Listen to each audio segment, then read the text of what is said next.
Bom dia, nossos irmãos e amigos que têm acompanhado as nossas devocionais. Hoje, uma palavra de esperança, em dias que continuam sendo difíceis, mas que nós precisamos realmente ser alimentados pela palavra de Deus para vencer o desânimo e continuar na nossa caminhada. Essa palavra de hoje está em Gênesis capítulo 21, versículo 17 em diante, vai dizer: Deus, porém, ouviu a voz do menino, e o anjo de Deus chamou do céu a Agar e lhe disse: Que tens, Agar? Não temas, porque Deus ouviu a voz do menino daí de onde está. Ergue-te, levanta o rapaz, segura-o pela mão, porque eu farei dele um grande povo. Abrindo-lhe Deus os olhos, viu ela um poço de água, e indo a ele, encheu de água o odre e deu de beber ao rapaz. E Deus estava com o rapaz, que cresceu, habitou no deserto, se tornou flecheiro. Habitou no deserto de Parã, e sua mãe o casou com uma mulher da terra do Egito. Muito bem, nós temos aqui alguns personagens, a presença do próprio Deus, o anjo, mas tem aqui Agar e seu filho Ismael. Eles estão no deserto, estão a ponto de morrer numa hora de total desespero. Mas para compreendermos melhor, precisamos recorrer, por exemplo, ao texto lá de Gênesis capítulo 12, quando Deus chama Abrão para sair da sua parentela, da sua terra, ir para a terra que Deus iria lhe mostrar, e promete que Abraão teria uma família e filhos, essa família iria crescer, ia virar uma grande nação.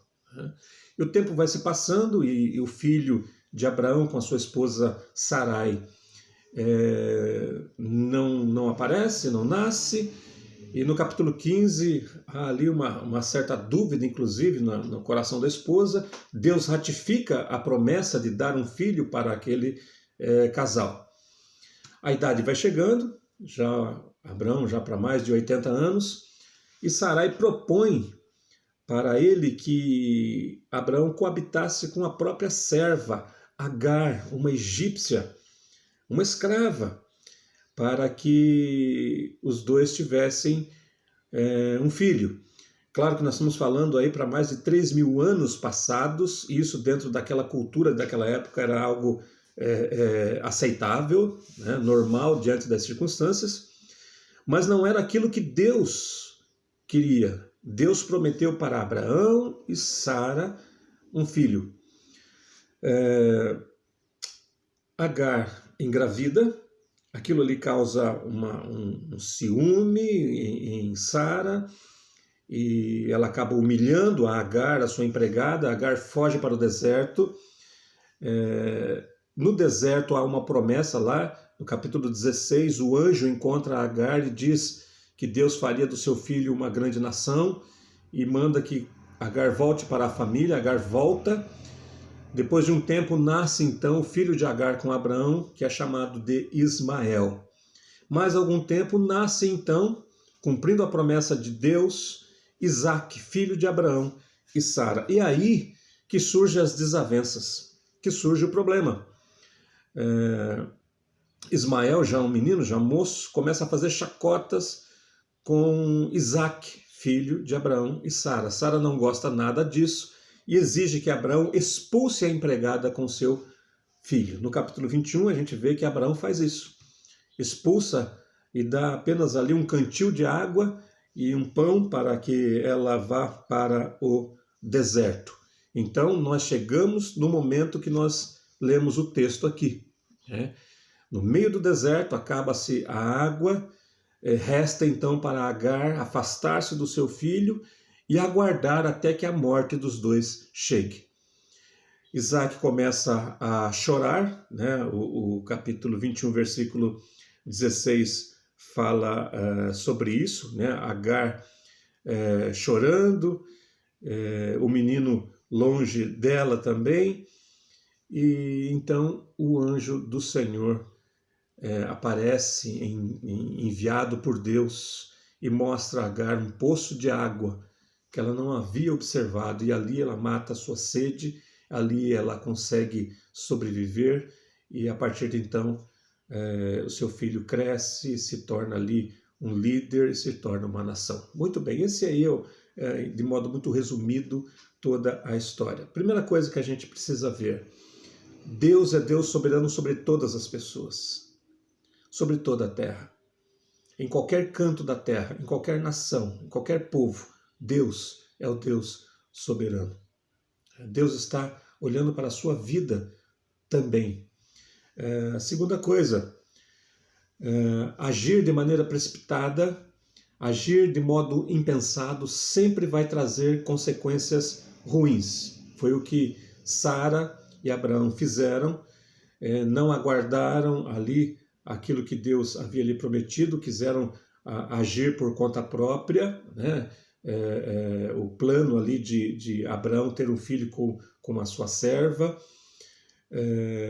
Isso pode acontecer com a nossa vida também, quando fazemos coisas sem buscar a orientação do Senhor, sem confiar em Deus, sempre há consequências desagradáveis com isso. Mais uma coisa, Deus é sempre aquele que cumpre as suas promessas. Deus não mente, Deus não falha, Deus não decepciona, Deus não frustra. Deus havia prometido para Agar que o seu filho seria líder de uma grande nação. Agar está ali no deserto, sem água, na expectativa da morte dolorosa. As lágrimas do sofrimento chegam até ela, mas Deus age. Deus abre os olhos para que ela possa enxergar um poço de água e assim saciar a sua sede e evitar a morte.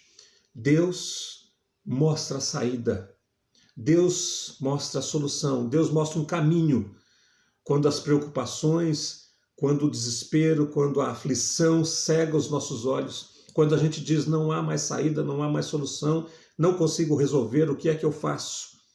É Deus a quem nós devemos recorrer.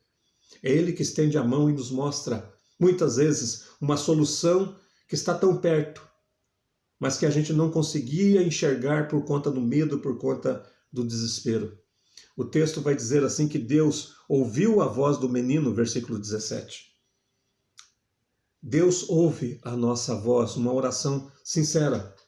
Muitas vezes nós trocamos a oração sincera por reclamação, por murmuração.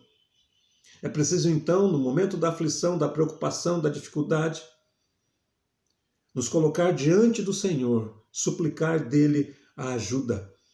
Deus é fiel às suas promessas. Deus prometeu que cuidaria da igreja, protegeria a igreja. Deus cuida da sua vida. Portanto, confie nisso. Essa é a nossa palavra de esperança. Muitas vezes nós não conseguimos entender os acontecimentos.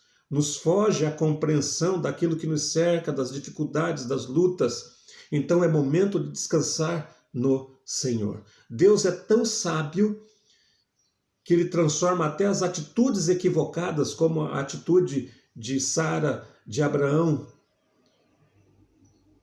em uma situação em que Ele mostra o quão poderoso Ele é, que mostra o quão fiel Ele é. O anjo havia prometido a Agar e Deus cumpriu a sua promessa. Deus é Deus soberano sobre todas as coisas. De Abraão nasceria a nação judaica. Deus agiu na vida de uma egípcia. Deus age na nossa vida e na sua vida. Confie. Não tome nenhuma decisão equivocada, precipitada. Não tente tomar nas suas mãos aquilo que é a ação de Deus, aquilo que Deus faz. Mas confie, descanse no Senhor. Deus abre os nossos olhos para mostrar o caminho, a saída das aflições e das tribulações. Até que isso aconteça, descanse em Deus. Descanse na promessa do Senhor. Deus é Deus soberano. Guarda e cuida de cada um de nós. Ore conosco. Amado Deus e Pai, nós confiamos em Ti e suplicamos que o Senhor guarde e cuide de cada um de nós. Nos perdoe pelas atitudes equivocadas que tomamos muitas vezes, sem refletir, sem buscar a Tua presença em oração. Que todas as coisas de fato concorram, ó Pai, para o bem daqueles que Te amam, Senhor Deus, principalmente, ó Pai, para nos conduzir à salvação. Nós Te louvamos e Te bendizemos e oramos por todos aqueles preocupados e aflitos. Que o Senhor guarde e abençoe cada um em nome de Jesus. Amém. Deus te abençoe e guarde. Tenha um ótimo dia. Confie, tenha esperança no Senhor.